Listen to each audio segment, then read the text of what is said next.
E agora é hora da entrevista do dia. E eu tenho a alegria e a satisfação de receber mais uma vez, já estava esperando há tanto tempo, mas a agenda dela não é fácil. Mas é sempre muito bom conversar com a deputada estadual e presidente em exercício da Assembleia Legislativa de Mato Grosso, Janaína Riva, do MDB. Que prazer, Jana, recebê-la mais uma vez. Seja bem-vinda. Munhoz, o prazer é meu estar mais uma vez aqui na Metrópole FM. Quero cumprimentar a todos os seus ouvintes, dizer a você que é uma honra e um prazer. Falei para você esses dias, eu sou fã do seu trabalho.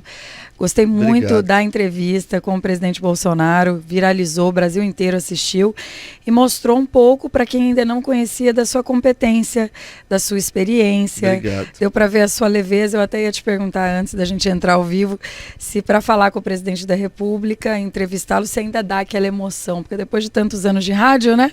Não sei mais se tem alguma coisa que te deixa ansioso, assim, como uma situação como essa. Janaína, porque assim, independente de quem gosta ou não gosta, é você ter uma entrevista com o presidente do seu país, presidente da República, né? E para mim, como radialista, ter uma entrevista exclusiva, que me avisaram, olha, 30, no máximo 40 minutos, chegou a quase uma hora, né? Eu conversei com ele um tempo, inclusive, ele me deu até a oportunidade de bater um papinho com ele de 7 minutos antes de entrarmos no ar. Então, assim, foi uma realização profissional muito grande e confesso que eu fiquei ansioso, sim, e, claro, muito feliz com a repercussão. Não, e foi geral a repercussão. Eu imagino que sim, porque como você é um jornalista de muita experiência, né?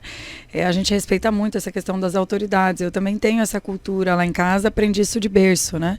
Então, para mim não importa também gostar ou não gostar, mas respeitar a autoridade. O presidente é a autoridade máxima do país.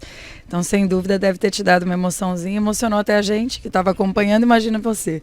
Né? Mas parabéns pela entrevista, foi muito boa. Obrigado. E eu estava ansioso pela sua vinda, viu? Estava com saudade de bater papo com você. Eu não estou tão concorrida, né, quanto o presidente da República. Ainda não cheguei lá, mas eu queria muito vir aqui, né? Hoje você sabe que o que mais me aperta assim nessa correria política é conciliar essa agenda mãe, Janaína, dona de casa, e ao mesmo tempo a da deputada, né? Então, mesclar essas duas, eu estava até comentando com vocês, antes de sair de casa, deixei o pequenininho chorando. E nem vi os dois mais velhos, que hoje eu dormi até um pouquinho mais tarde, os dois já tinham ido para aula. Então, essa agenda nossa, ela é um pouco corrida assim, mas sempre é muito bom estar aqui com você. Eu tenho certeza que vai ser uma manhã muito produtiva. Que bom. Deixa eu entrar um pouquinho na seara pessoal. Quando você diz assim, mãe, Janaína, dona de casa, quem vê a sua atuação política, e você é sempre muito vibrante politicamente, pontual, decisiva, incisiva, e sabe que você tem uma agenda intensa politicamente, às vezes não imagina como que é a Jana dentro de casa. Você como que é o teu dia a dia em casa? Você troca filho? Faço tudo. Você faz comida? Como é que é? Tudo. Ontem mesmo eu cheguei, eu estava ansiosa para chegar cedo, porque o Diógenes, que é o bebê, tá com 1 ano e 8 meses, ele gosta de tomar banho junto comigo. E eu adoro esse momento que é meu e dele. A gente leva carrinho, leva tudo. Então, quando ele vê eu ligar o chuveiro, ele já começa a querer tirar a roupa, sabe? Não importa o horário que ele quer entrar junto comigo. Então, eu brinco com meu marido que às vezes mãe não tem tempo nem pro banho sozinha, né? Você quer usar o banheiro, tá o filho ali perto. Mas é uma coisa que eu adoro fazer com ele. E gosto muito também de cozinhar. Esse final de semana ainda tive a oportunidade de cozinhar para eles. Tem aquilo que eles me pedem, que é o que eles mais gostam. As crianças gostam de comer panqueca de manhã. E é uma coisa que me dá muito prazer em fazer, porque não faz parte da minha rotina. Imagino que para uma mulher, né, que tem isso na sua rotina, talvez não seja nada diferente. E minha mãe, Munhoz, que você conhece bem também, dona Janete, está nos ouvindo. Um abraço para ela. Um abraço para ela. Ela tem essa tradição italiana de reunir a família em torno da mesa. Então todo mundo lá em casa cozinha como forma de demonstrar o amor, né? Então aí faz risoto, faz um macarrão, mas tudo com muita paixão, muito tempero, uma coisa da casa. Minha irmã é chefe de cozinha. Então, dentro de casa, eu sou como todas as outras donas de casa. Sou pística com esse negócio de limpeza. Alguém derruba alguma coisa na minha casa, já começa a me dar aquela coceira para levantar e limpar. Eu, meu Deus, não quero ser sem educação de limpar na frente da pessoa. Mas sou como todas as donas de casa. Hoje de manhã só, sem querer passar inveja para quem está nos ouvindo, tá? Mas hoje meu marido acordou mais cedo, fez o meu café da manhã, fez minha tapioca, foi lá, arrumou tudo, levou na cama para mim. Então Que tem show. disso também. Quando eu chego de viagem, tem dessas. Agora, se eu tô na rotina normal, é eu que faço dele, né? É igual de Muito todas bem. as outras. E qual que é a sua especialidade na cozinha? Olha, o que eu mais gosto de fazer é risoto de camarão, que é o Uau. prato que eu mais gosto de comer também. Minha mãe faz um risoto também com aceto balsâmico e carne de porco, que a gente ama. E meu marido ama fazer assados. Então, geralmente lá em casa é um pouquinho disso tudo. O Diógenes gosta muito de fazer porco assado. Então, eu acho que é uma das carnes assim que a gente mais gosta lá em casa é essa. E minha avó é de origem do Espírito Santo, mas ela divisa com Minas Gerais. Então, a gente come muito esse comidão assim, que era do sítio, da roça, todo mundo lá em casa gosta. Desde essas coisas mais sofisticadas, você perguntar, mas Janaína, o que você gosta assim para comer no dia a dia? Eu amo, por exemplo, frango com quiabo. Gosto com pequi também, mas acho que o pequi muitos dias você enjoa. Agora o frango com quiabo você comer todo dia você não enjoa. É. Quem é mais romântico, a Janaína ou o Diógenes? Ah, o Diógenes, com É. certeza, o Diógenes é mais romântico. O Wellington criou ele mais romântico. O Wellington, eu falei pra ele que uma das grandes obras que ele fez foram os 2 filhos. Não sei se eu posso falar isso, né? Minha cunhada vai ficar brava, tô fazendo propaganda. Mas os 2 são muito educados. Você conhece Sim. o Diógenes e o João Antônio. E o Diógenes é super romântico.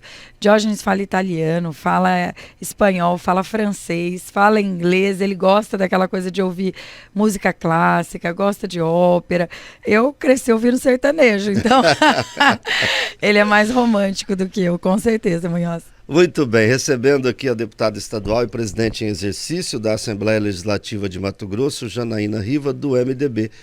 Janaína, vamos falar um pouquinho sobre as ações que mais chamaram a atenção nos últimos dias no Parlamento Estadual. Você criticou o projeto de proibição das hidrelétricas no rio Cuiabá.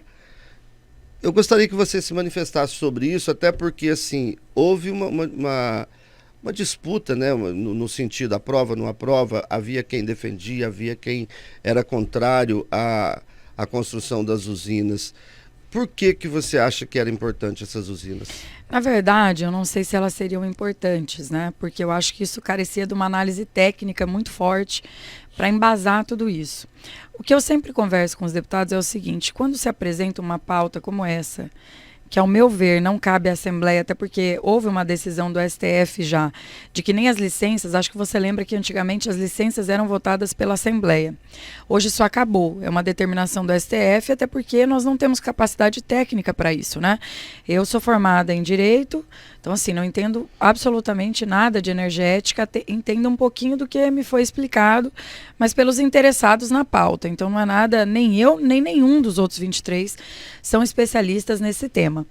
O que eu sempre digo é que me preocupa muito quando a gente apresenta alguma coisa que não vai gerar frutos direto à sociedade. Desde as CPIs, que na época, eu acho até que eu vim aqui na rádio e falei, por exemplo, contra a CPI da Energisa. Muita gente na época, mas você não quer que investiga, você isso, você aquilo. Eu falei, olha, é mais uma CPI que quando terminar a população vai falar que deu em pizza, porque não cabe à Assembleia nenhuma das normas que são aplicadas para a cobrança de energia elétrica. E vocês sabem disso, é tudo federal. Sim, você falou e não sobre deu isso aqui. outra, chegou depois, agora já teve vereador aqui de Cuiabá, de Várzea Grande, falando que a Assembleia tudo termina em pizza, que a CPI da Energisa não representou resultado nenhum. Mas era óbvio que não iria apresentar. Então aí a gente cria uma falsa expectativa nas pessoas com propostas como essa. Essa das PCHs é uma, por exemplo, que eu tenho certeza absoluta e convicção que ela vai cair na justiça. Agora, se a usina vai ser ou não vai ser importante, quem tem que falar é a SEMA. Então, essa análise da SEMA ainda não ficou pronta. Inclusive, tem uma briga judicial que parece que a análise está pronta, mas tem uma decisão de um magistrado impedindo a divulgação ainda. Não sei quem entrou, se foi o Ministério Público, se foi o interessado, não tenho conhecimento sobre isso. Mas está lá e criou um embaralho no assunto. Qual que era meu receio com esse projeto? Eu defendo a usina hidrelétrica lá no Rio Arinos, que é ali da minha cidade, vocês conhecem, que é Juara, onde eu nasci. A população quer, nós queremos, a hidrelétrica é uma energia limpa, e eu não queria ficar com um discurso dúbio, então eu sou uma defensora das hidrelétricas. Se ela vai ser bem-vinda ou não no Rio Cuiabá, quem vai ter que falar é um especialista do meio ambiente para dizer para a gente se vai trazer prejuízo ou não vai. Criou-se ali uma expectativa de que a SEMA, por exemplo, daria licença.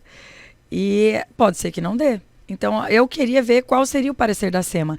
Outra coisa que eu acho importante, as usinas hidrelétricas, além de vir um investimento muito grande, por isso que na nossa região nós queremos a usina hidrelétrica, ela também cria esses lagos que são um potencial turístico muito forte. E no Rio Cuiabá, quando eles colocaram assim, linkando ao que aconteceu no Manso, era uma estrutura completamente diferente. E teria a criação de mais 6 lagos, que beneficiaria ali a Corizal, Rosário. Então, tem também os seus pontos positivos em municípios que são extremamente pobres. Então, acho que a gente deveria ter ampliado esse debate, ter ouvido a SEMA, ter ouvido todos os interessados, prefeitos, vereadores das regiões. A usina do Manso, por exemplo, ela não tem elevador para peixe, não tem escadaria para peixe, não tem comporta. A do Rio Cuiabá tinha os 3. Então, assim, tinha muita diferença de uma para outra. E acabou que a gente marginalizou as hidrelétricas como se não fosse uma energia limpa. E é uma energia limpa, tão limpa quanto a energia solar, só não digo mais, porque ela tem essa questão dos peixes, que era o que nos preocupava. Agora, dizer para vocês que é legal a Assembleia entrar e proibir, eu até falei para os deputados, falei, se alguém apresentar proibir no Rio Arinos, nós vamos fazer briga aqui. Porque é o que a região anseia. E eu entendo que energia hoje, quanto mais for gerada, países como a Suíça, a Alemanha têm muito mais hidrelétricas do que o Brasil, e são países que têm forte pauta de defesa ambiental, melhor é para o cidadão para baratear os custos da energia no Brasil. Então, o Brasil importa só da Argentina 7 milhões de reais dia de energia elétrica. Isso é muita coisa. E eu viajei recentemente, fui até Londres, nós temos carros abastecendo a um custo aproximado de R$10 abastecendo com energia elétrica. Então, esse é o futuro. Então, a gente não pode marginalizar algo que a gente não conhece. Agora, se é bom ou não é no Rio Cuiabá, igual você falou, eu nunca defendi, tem que fazer a usina hidrelétrica no Rio Cuiabá. Eu defendo que tem que ter um estudo para ver se vai ter impacto. Até porque, se lá na frente acontecer alguma coisa que for ruim, a responsabilidade de quem entende do assunto é da SEMA, não é nosso. Então, acho que é por aí. Precisaria passar por um estudo, uma análise mais profunda com especialistas, né, com técnicos da área. Exatamente, porque isso tem muito a ver também com potencial econômico e desenvolvimento regional. E a Baixada Cuiabana é uma região ainda de muita pobreza, uma das mais pobres do nosso estado, se não a mais pobre.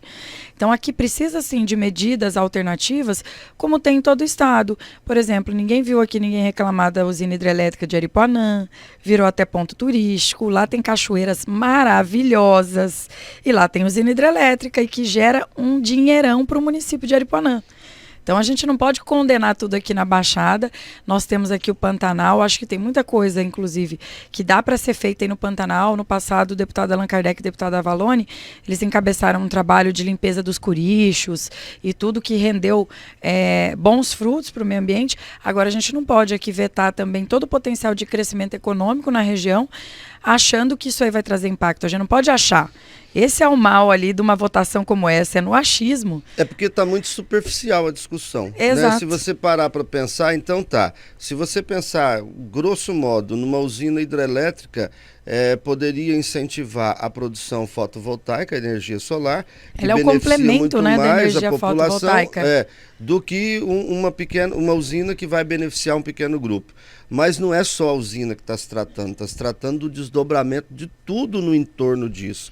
Então, independente da sua posição, é que seja analisada profundamente, né, para poder decidir sim ou não, mas com um embasamento técnico. Exato, até eu acho que nós deveríamos ter esperado o embasamento técnico da SEMA, se quisesse ter feito a votação da mesma forma, para depois, inclusive, ser pauta na discussão sobre o tema. Porque aí, de repente, a SEMA nega agora essa licença. Então, assim, qual que é o benefício que um projeto como esse traz? Entendendo aqui que a ANA, né, que é a responsável, que é a Agência Nacional de Águas, e além da ANA, tem a ANEEL, que também é responsável. Então, assim, são as duas que são responsáveis federais. E aí depois vem a licença para que a SEMA aprecie. Então, o que faltava era a licença da SEMA. E a gente só vai descobrir depois que essa decisão judicial for por terra se a licença da SEMA era para liberar ou não. Então, achei uma discussão meio inócua, politizou demais um tema que não deveria ser político. Você imagina se nós, políticos, pudéssemos interferir nessas pautas de regulação nacional. falar sobre preço de telefone, preço de gás, preço de energia elétrica, combustível. Ia virar uma bagunça esse país, porque é óbvio que o político interessado no apoio popular e no voto ia querer, se pudesse, dar de graça. Então, vocês imaginaram a bagunça que ia virar esse país? Tem que ter regras, né? Senão bagunça tudo. Conversando com a deputada estadual e presidente em exercício da Assembleia Legislativa de Mato Grosso, Janaína Riva, do MDB. Outro assunto que também gerou muita discussão na Assembleia Legislativa, está quieto agora, né? Foi arquivado, mas a extinção do Parque Ricardo Franco. Na verdade, Munhoz, ele não foi nem arquivado, né? Ele foi retirado de pauta. O que aconteceu no Ricardo Franco, para o pessoal que está nos acompanhando entender? Porque esse é mais um tema muito polêmico, as pessoas veem a chamada, acham assim, querem acabar com o Parque Ricardo Franco. O Parque Ricardo Franco, nós temos moradores lá desde os anos 70 que tem documentação da sua terra, da sua propriedade. Alguns abriram um pedaço, até porque lá é floresta nativa. Então, a regra de exploração de floresta nativa no Brasil é 80-20. Ele tem que preservar 80% e manter, e ele pode desmatar para trabalhar e produzir em 20%, que já é o maior número do mundo de reserva, essa que o Brasil obrigatoriamente implementou com o Código Florestal. Então, esses 80-20, esse pessoal desmatou, na sua grande maioria, esses 20%. E começaram lá a criar gado. Então, é pasto, na sua maioria ali é pasto. E quando o Dante cria o Parque Ricardo Franco, ele faz uma linha imaginária. Vamos colocar aqui também, mas é culpa do Dante? Não, na época também não tinha essa tecnologia que tem hoje, que você consegue ver pelo satélite, onde está aberto, onde não está. Então criou-se uma linha imaginária. Nessa linha imaginária, pegou 27 mil hectares que já estavam em produção, ou seja, já não eram mais parque, ali já não tinha mais árvore, não tinha mais floresta, em 27 mil hectares. E ficou do governo do estado em 2002, na época quando o Dante criou, foi 96, 97, de fazer a indenização em 2002. Essa indenização não aconteceu. Então a mesma coisa hoje aqui do prefeito de Cuiabá, Emanuel Pinheiro, chegar aqui na Rádio Metrópole e falar, aqui está desapropriado, que tem um interesse maior do município aqui em preservar o morro. Tudo bem. Agora, a partir do momento que ele não paga, aí é que começa toda a discussão e é por isso que os produtores estão ali constantemente procurando a Assembleia.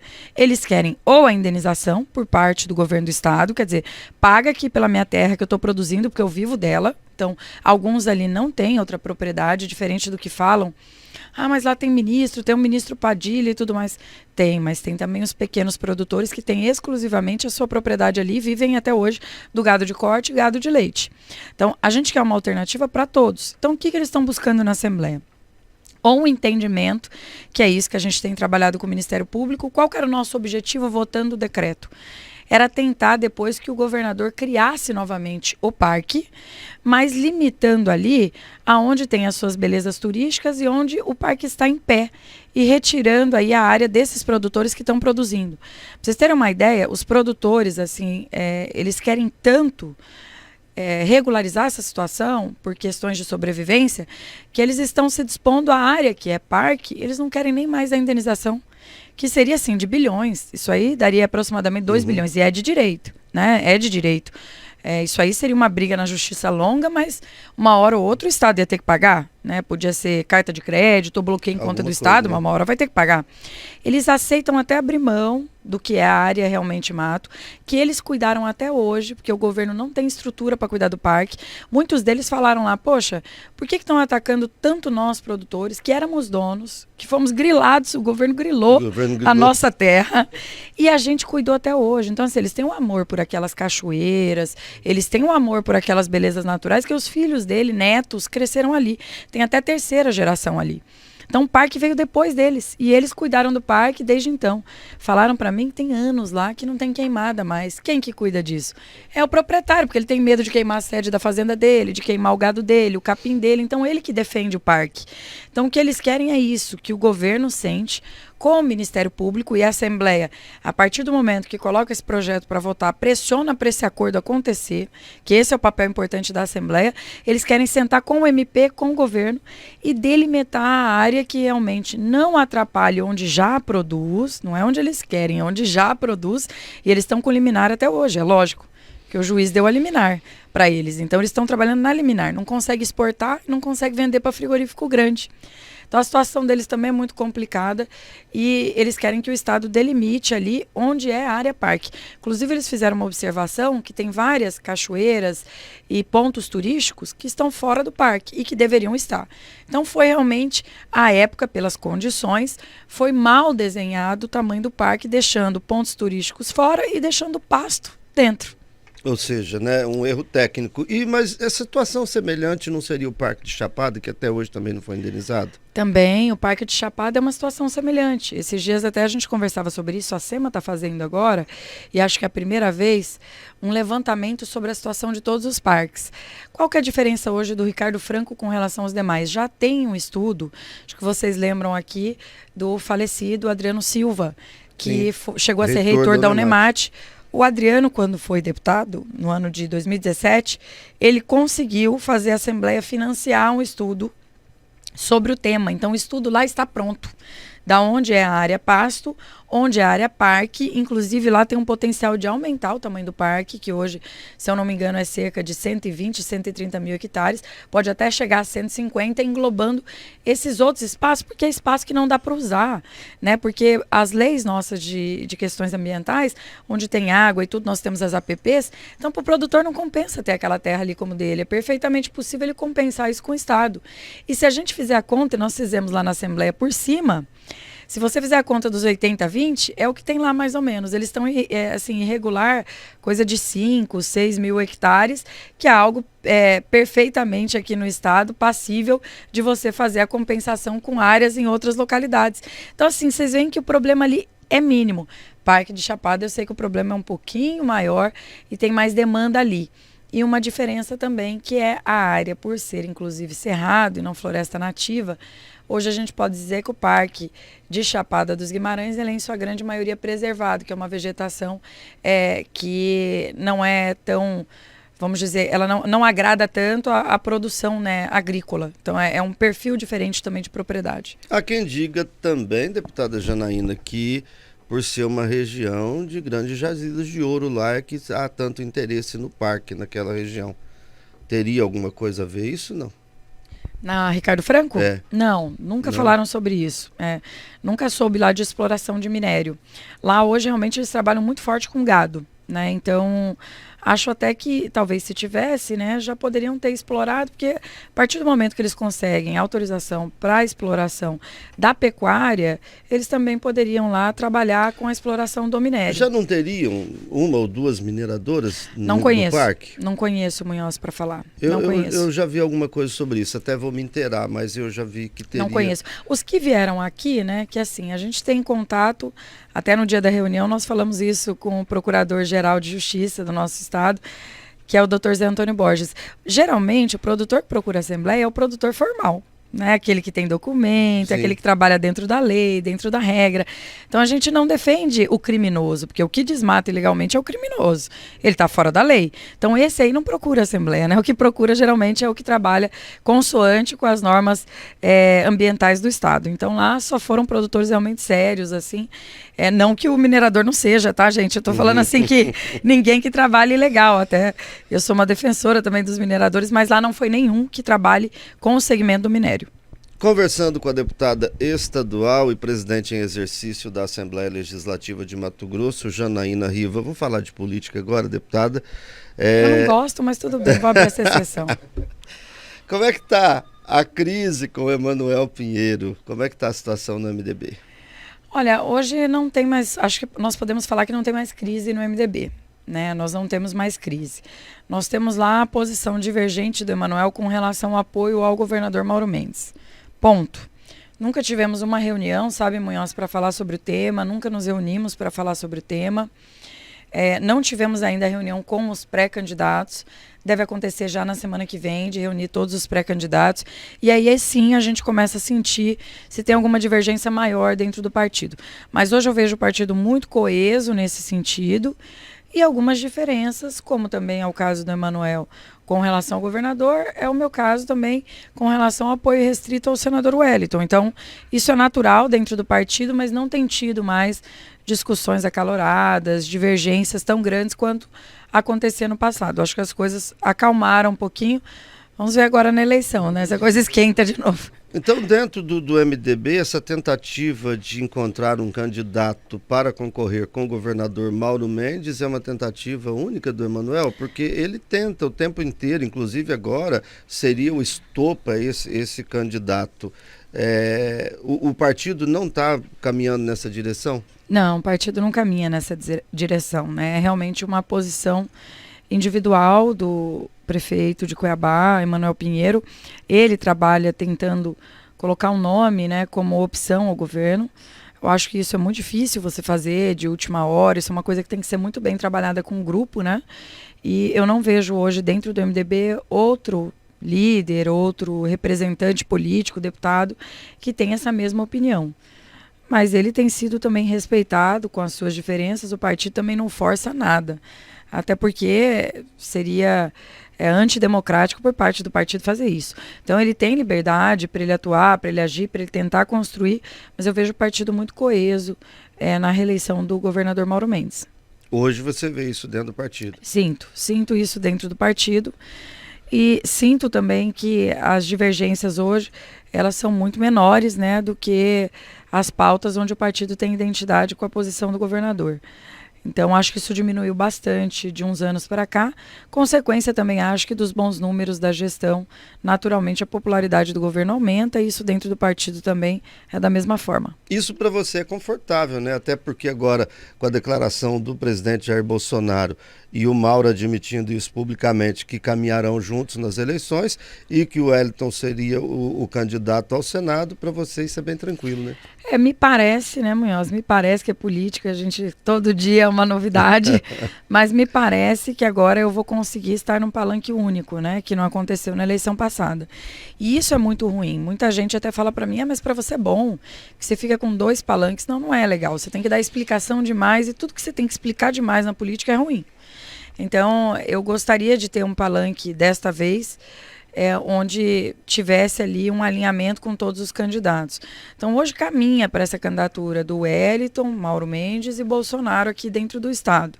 Então, eu me sentiria mais confortável, sim, nesse palanque. Para mim, seria melhor para poder trabalhar politicamente. Com o governador hoje, são poucos os pontos onde nós temos divergências. Um deles, você sabe qual é, que eu insisto com o governo, que é essa relação com o servidor, que eu acho que ela poderia ser muito melhor. Eu sinto isso dos próprios sindicalistas, presidentes de sindicatos, que têm desejo, anseio de sentar uma vez governador e nunca conseguiram. Sentar numa mesa para conversar com o governador, falar sobre a sua categoria, suas necessidades, que muitos deles têm muita razão no que defende. Uma das categorias, por exemplo, que mais me procura é uma das maiores do estado, que é de área meio, que hoje tem lá a representatividade do Antônio Wagner e do Edmundo, que vocês conhecem muito bem, são figurinhas conhecidas aí de várias batalhas. Os dois, por exemplo, lidam com o maior sindicato, acho que talvez um dos maiores, tem o Sintep, que é o maior, né, e tem também o dos militares, mas é um dos maiores e trabalha em todas as secretarias que é a área meio. E a gente fez uma reunião com o Galo uma vez, mas não conseguiram até hoje falar com o governador. Então, assim, acho que esse trato do servidor, se ele melhorasse um pouquinho, o governo não ia ter dificuldade nenhuma num pleito eleitoral. Acho que é o que dificulta hoje essa relação com o servidor. Eu viajo bastante o estado, ó, Janaína, eu sempre acompanhei você e tudo mais, mas o governador, por conta dessa questão do servidor. Então, é esse o ponto. Acho que melhorar essa relação. Meu pai dizia... Para mim, sempre falou isso, minha mãe também, que até o não tem que ser bem dado. Então, acho que talvez o que esteja faltando é só uma aproximação maior com a categoria para que o Mauro pudesse fechar esse governo com chave de ouro. Aí você falou sobre a candidatura de Bolsonaro, caminhando todos juntos aí, mas existe ainda um trabalho da senadora Simone Tebet, do MDB, em tentar emplacar uma candidatura à presidência da República. Inclusive, acho que ela vai estar em Cuiabá semana que vem. Semana que vem, isso mesmo. E se isso acontecer, aí vai dividir o palanque da Janaína. Na verdade, hoje, acho dificilmente qualquer partido, não só o MDB, vai conseguir dividir esse palanque entre Lula e Bolsonaro. Acho que o cenário do país hoje é esse. Como eu dizia aqui para você, Mesma coisa da candidatura a governo do estado aqui, que a gente estava fazendo uma referência, surgiu uma candidatura. Uma candidatura a presidente da República, ela demanda tempo para ela ser trabalhada. E nós vimos aí pessoas que gastaram anos e não conseguiram se viabilizar, como é o caso do Dória, como é o caso do próprio Eduardo, do Rio Grande do Sul. Então, assim, nós temos um contexto de candidatos, como é o caso também da Simone, que hoje ficam de fora dessa opção popular porque o país está dividido e radicalizado, não só dividido. Então, existe uma cobrança em cima de nós, Munhoz, deputados estaduais, federais, senadores, de escolher entre Lula e Bolsonaro. Quer dizer, não tem mais um muro. Olha, o país agora vai esse o cenário, o segundo turno é esse cenário, e se tiver a possibilidade de primeiro turno é esse o cenário. Quer dizer, não tem mais outra opção. E o que me preocupa mais nessa candidatura é prejuízo a nós aqui da base. Porque já é difícil você ter que tomar uma decisão hoje entre um candidato que é de extrema direita e um candidato que é de extrema esquerda. Já é difícil. Eu sou uma política de centro. Então a minha pauta era para ser uma pauta de um meio termo. Mas não existe hoje nenhum viabilizado. Então eu escolho aquilo que eu acho que tem mais identidade com as pautas que eu procuro defender e com o meu estado. Agora, num caso como esse da Simone, imagina só, olha que situação. Como que você transfere ou você pede voto para um candidato que a pessoa fala assim, mas não tem chance nenhuma. Ninguém quer perder o voto. Eleitor Isso não quer perder o voto. Eleitor quer votar, quer que o voto dele seja voto útil. Então, isso é pra gente. Nós somos pressionados. Eu tenho dito isso dentro do próprio MDB. E uma candidatura a presidente, ela custa muito caro para o partido. O partido tem fundo eleitoral. Estou acompanhando de perto o PL, né, por ter esse alinhamento com o senador Wellington. O PL vai ter que trabalhar o financiamento da campanha do presidente. Da mesma forma, um partido que lança um presidente tem que fazer isso. Então, acho que o MDB tem que trabalhar as candidaturas proporcionais e senadores para continuar um partido forte, tratar isso como prioridade, para no futuro, quem sabe, nós termos um candidato a presidente da República viável. Então, esse é o ponto. Não é nada contra ela, é uma mulher maravilhosa, atuante, mas eu sou uma mulher política e que quero ganhar a eleição. Então eu tenho que pensar nisso. E não adianta na política você ficar se preocupando com o João, com o Mané, com a Dona Maria. Você tem que cuidar do seu aqui, tentar fazer o seu melhor e fortalecer aquilo que você acha que será melhor para o país. Então acho que não é momento de marcar posição. Nós fizemos isso com o Meirelles, acho que vocês lembram disso. Sim. E teve uma votação pífia. Então, não sei até onde isso agrega dentro do partido. Mas ele tinha um diferencial. Ele bancou 100% a campanha dele, então não ocupou recurso partidário. Então, essa é uma preocupação que nós, membros do MDB, candidatos, temos. Que a gente queria fortalecer o partido, fazer o maior número de federais. Não vai ser fácil. Repetir o número que nós temos não vai ser fácil. Eu acho que essa tinha que ser a prioridade do MDB em todo o país, uma vez que não tem possibilidade de ter um presidente da República. Deputada estadual Janaína Riva, presidente em exercício da Assembleia Legislativa de Mato Grosso. Você falou assim, eu sou uma mulher política e quero ganhar a eleição. Há quem diga que você seria a deputada mais votada na próxima eleição. Eu vejo muitos analistas falarem isso.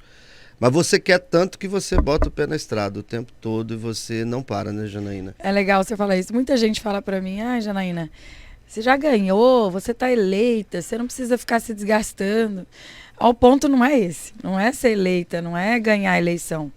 O ponto é que fiz um trabalho muito forte com as mulheres. Hoje tem um alinhamento político com grande parte das mulheres do nosso estado, não digo todas, porque é lógico que nenhuma de nós somos iguais, mas tenho sentido esse respaldo muito forte que não tinha antes. Antes a maioria dos meus apoiadores eram homens e sinto que eu tenho a necessidade de me afirmar enquanto uma grande líder política, novamente estando entre os primeiros. Então esse é o desafio. Quando você chega em primeiro numa eleição, como eu cheguei na passada, o desafio é se manter. Mostrar que o seu trabalho vale a pena. Por que vale a pena eu votar de novo nela? O que ela fez para mim, que foi bom para mim, que eu vou depositar de novo a confiança e não vou votar no novo? Esse é o nosso desafio e a gente tem que mostrar isso para as pessoas. Então eu sinto que essas viagens assim que eu tenho feito pelo interior, isso é muito importante, porque a gente ainda não pede voto, até porque ainda não estamos no prazo eleitoral. Mas eu vou para discutir emenda, discutir a realidade do município e, inevitavelmente, a gente vê que em muitos lugares o grupo cresce. porque as pessoas começam a ver aí uma expectativa, e que é o que eu quero, você sabe disso, nunca escondi que é meu sonho, de nas próximas eleições tentar disputar o governo. Então, eu quero fazer um trabalho agora grandioso numa campanha estadual, como mulher, como deputada política, para pensar já no meu projeto daqui de 4 anos, que tem que ser um projeto de grupo. Não eu chegar fortalecida na Assembleia, reforça meu grupo também. Não adianta eu achar também que eu vou fazer sozinha. E aí que eu te falo que é o errado da política, é você querer fazer candidatura de cima para baixo. Para eu ser candidata a governo, muita gente me perguntou, mas por que você não vai agora? Não aproveita aí para você marcar posição, que você defende o servidor, o Mauro não, seria uma oportunidade. Porque hoje o Mauro está muito forte, eu não quero para uma eleição para perder, eu estou esperando arriar meu cavalo. Eu espero que ele esteja arriado daqui a 4 anos, sabe? Mas eu estou esperando para montar. E eu tenho convicção de que essa eleição é fundamental para isso. Chegar fortalecida é demonstrar que tenho condições também para daqui a 4 anos alçar voos maiores e limpar espaço da Assembleia para novos e novas lideranças. Que eu acho que isso é muito importante. Não quero ficar lá 5, 6 mandatos bloqueando espaço para novas lideranças que chegam lá com mais gás, mais vontade, quer fazer mais. Então acho que eu tenho agora mais 4 anos com muita... para tentar desempenhar lá com muita força meu papel, para depois eu ser candidata a outros cargos, quem sabe governadora, mas se não der pé, tem várias outras opções, mas na Assembleia não quero, mas depois dessa aqui, essa é a última mesmo, estou definida com isso, não quero repetir o erro que meu pai cometeu de ficar lá na Assembleia e perder o time de crescer politicamente. Você tem a minha admiração, Janaína, e meu respeito pela tua posição. Eu acho muito bacana quando você é decisiva naquilo que você quer. Eu me lembro que quando eu entrevistei você a primeira vez, você disse assim, eu perguntei se você tinha o sonho de ser governador, e você disse sim, mas eu não posso porque eu não tenho idade. Aí depois, numa outra entrevista, eu falei, Janaína, agora pode. Aí você respondeu, pode. Mas eu vejo como uma estratégia sua, e realmente é uma estratégia planejada, não é querer... impor, né? Impor, colocar o carro na frente dos bois. É um projeto trabalhado ao longo do tempo, né? E eu acho inteligente isso, de você entender que o teu tempo não é agora, mas se você preparar, ele vai ser daqui 4 anos. E ano passado, nós fizemos uma pesquisa, Munhoz, eu apareci em segundo, eu perdia só para o governador, e era algo assim, 29-11. Para mim, como única mulher ainda jovem, né, que eu tenho 33 anos, sou uma menina ainda, com 33, me considero uma menina. Sim, com certeza. Eu fiquei empolgada com aquilo lá, falei, nossa, será que vai ser agora que vai dar? E desde então o governador melhorou muito, cresceu muito nas pesquisas. E eu não tenho idade ainda para perder a eleição. Eu falo isso, as pessoas dão risada, mas é porque você chega a um ponto que você fala assim, agora eu vou pro tudo ou nada. Eu ainda não cheguei nesse ponto. Hoje, se eu fizer uma coisa dessa e eu perder uma eleição, até pela rotina que tem a mulher, que é muito diferente, dificilmente eu vou voltar para a política, porque é desgastante, é cansativo. Será que as pessoas acham que é assim, uma delícia ficar todo dia em site, batendo boca, sendo xingada, xingando? É desgastante. Então tem dias em que você chega em casa, você tá podre. Eu acho que se eu ficasse um pouquinho fora da política, eu pararia. E é essa conta que eu faço hoje. Eu falo, olha, eu tô jovem ainda para ir para a iniciativa privada. Eu não quero ser um político mais um, aquele que vai ficando lá velhinho lá dentro, daqui a pouco tá dormindo na mesa, já não tá mais acompanhando a votação, já tá deixando tudo rolar, do jeito que vier foi. Eu não quero ser mediana. Ou eu cresço aqui politicamente, como é o meu objetivo. Se eu ver que eu estagnei, eu tenho que sair, porque aí eu não vou mais ser produtiva. E aí, não sendo produtiva, é uma coisa da minha cabeça também. Não me basta ser mais um lá. Ah, tem lá o fulano, e tem aquela lá. Então, assim, isso eu não quero pra mim, sabe? E eu já tô com isso muito definido na minha cabeça. Você sabe que meu marido trabalha em comunicação, ele sempre fala, você tinha que ir pra comunicação, você tem muito perfil de comunicação. Com certeza. De comunicadora. Mas eu ainda acho que eu ainda posso contribuir um pouquinho mais. 33 anos, na próxima eleição, posso ser candidata tanto a governo, tanto a Senado, que hoje eu não poderia também ser candidata a Senado, senão era mais uma briga com o sogro ia arrumar, o Hélito ia ter. Era mais um no calcanhar dele. Mas hoje eu vejo que é muito propício fazer uma boa eleição agora, como você disse. Esse negócio do voto bom, vamos fazer um grupo forte para a próxima ser governadora. E aí eu pensar lá na frente se me dá pé para ser governador ou não e ver quais são os rumos que nós vamos tomar. Eu quero te perguntar outra coisa que você faz nessa estratégia de tentar chegar ao governo do estado. E tem um outro aspecto que eu acho muito bacana em você, que todas as vezes que a gente conversa, você pontua os erros que teu pai cometeu, né? Ou seja, você criou uma independência política dele pela tua postura e mesmo às vezes apontando os erros que ele cometeu. Aí você fala assim, meu pai, ele errou, perpetuando lá, e eu penso que estrategicamente a Janaína reeleita assumir a mesa diretora da Assembleia Legislativa seria um próximo passo para trabalhar esse caminho para uma futura candidatura ao governo do estado.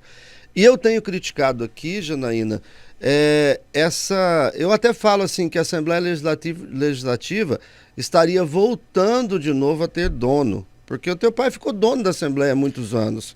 O Botelho não está cometendo o mesmo erro e não seria uma dificuldade para você nessa estratégia de construir uma carreira, um caminho para o governo? Então, hoje nós temos uma legislação na Assembleia, podia até ter o nome do meu pai, Lei Riva, que ela proíbe a troca de cargos entre primeiro secretário e presidente. Essa legislação nós aprovamos agora, nessa legislatura, e ela é extremamente importante para a Assembleia parar de ter dono. Muito importante. Não que vá ser eu, a presidente ou a secretária, mas que não possa ficar trocando entre presidente e primeiro secretário, porque isso é um absurdo. Pode não ter sido no passado. Ah, mas era assim.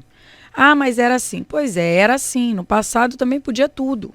Podia bater em mulher, podia estuprar sua mulher, não era crime, podia tudo. Acabou. E acabou com esses maus exemplos do que aconteceu no passado. Meu pai foi dono da Assembleia, como outros foram também. Sim. Eu cito sempre o nome dele, as pessoas me falam às vezes, mas tiveram outros que também cometeram o mesmo equívoco. Mas porque eu sei que ele não vai ficar bravo comigo por conta disso, e ele sabe que realmente foi um erro, que ele não deseja para mim.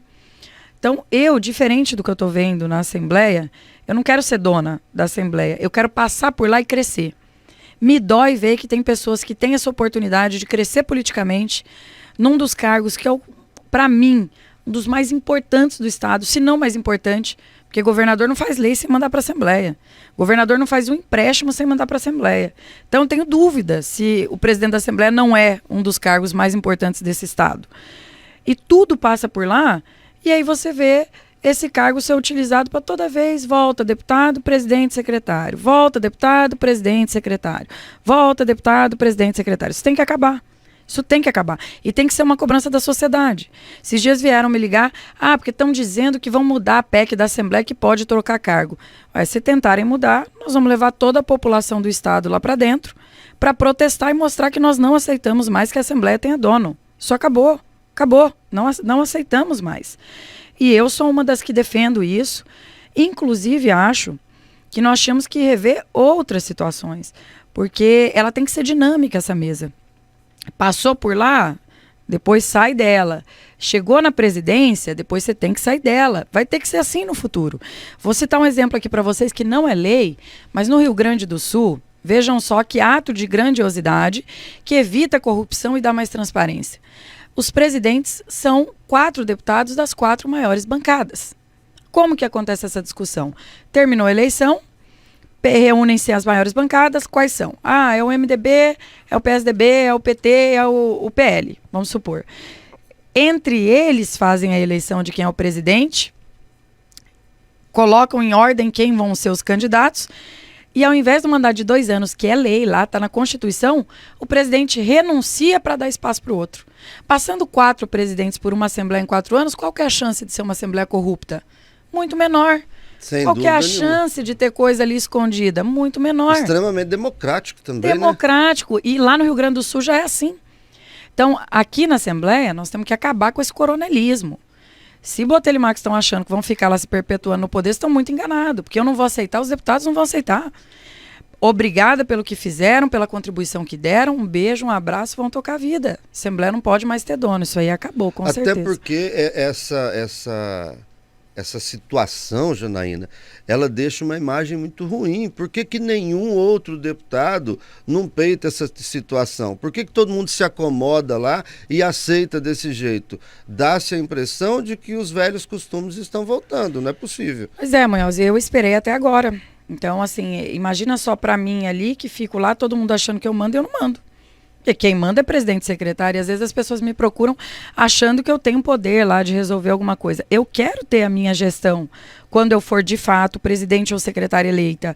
Eu tenho várias pautas ali para a Assembleia que eu gostaria de mudar, quero modernizar aquilo lá.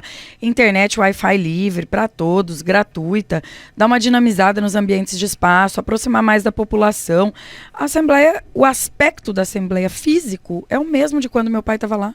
Olha o tanto que já mudou, como já passaram anos, praticamente 8 anos já se foram, quanto de modernidade chegou e a gente ainda não se adaptou. Então, eu acho importante essa renovação e espero que os deputados tenham essa visão e que a população também tenha, que é importante trocar sempre a mesa diretora. Eu não aceito mais ser vice, não aceito mais ser segunda secretária. Agora, na próxima, tem que ser sim, pro tudo ou nada, ou se não, fazer oposição à mesa diretora, porque não dá mais para aceitar esse tipo de coisa. Acho que você está corretíssimo, eu penso da mesma forma, são meus amigos, os adoro, mas acabou esse tempo. Chega, não tem mais Coronel Mato Grosso. Agora nós vivemos em uma democracia e aquele ambiente é um ambiente de todos. Deputada Janaína Riva, deputada estadual, presidente em exercício da Assembleia Legislativa de Mato Grosso.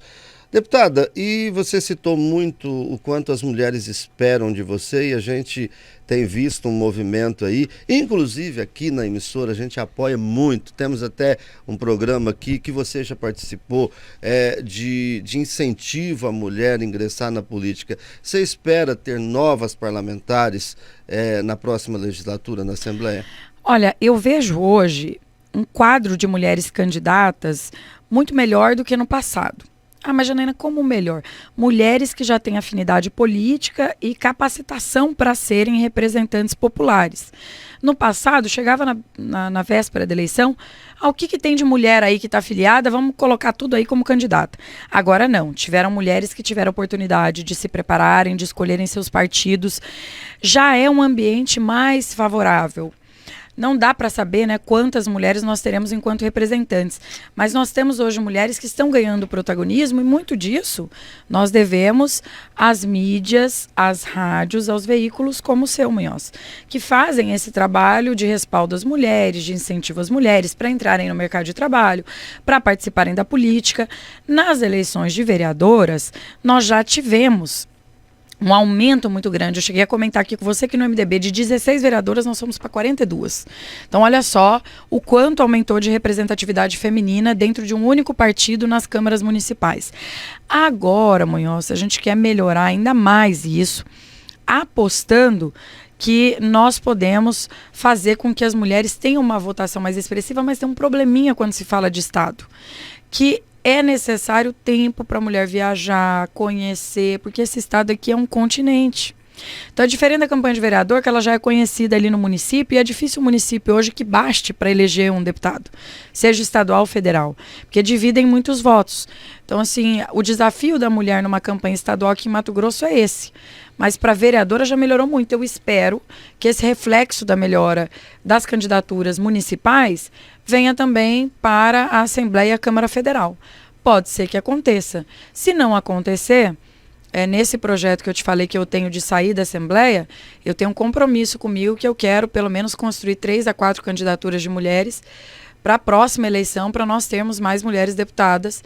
Quem sabe quebrar, né, o recorde da Assembleia Legislativa, que eu acho que já foram de no máximo 3 mulheres exercendo mandato no mesmo período. A gente quer virar essa página, mas eu acho que precisa de dedicação, um pouco mais de dedicação de todas nós. Deputada, eu ficaria no mínimo mais 1 hora conversando com você. Eu também fico.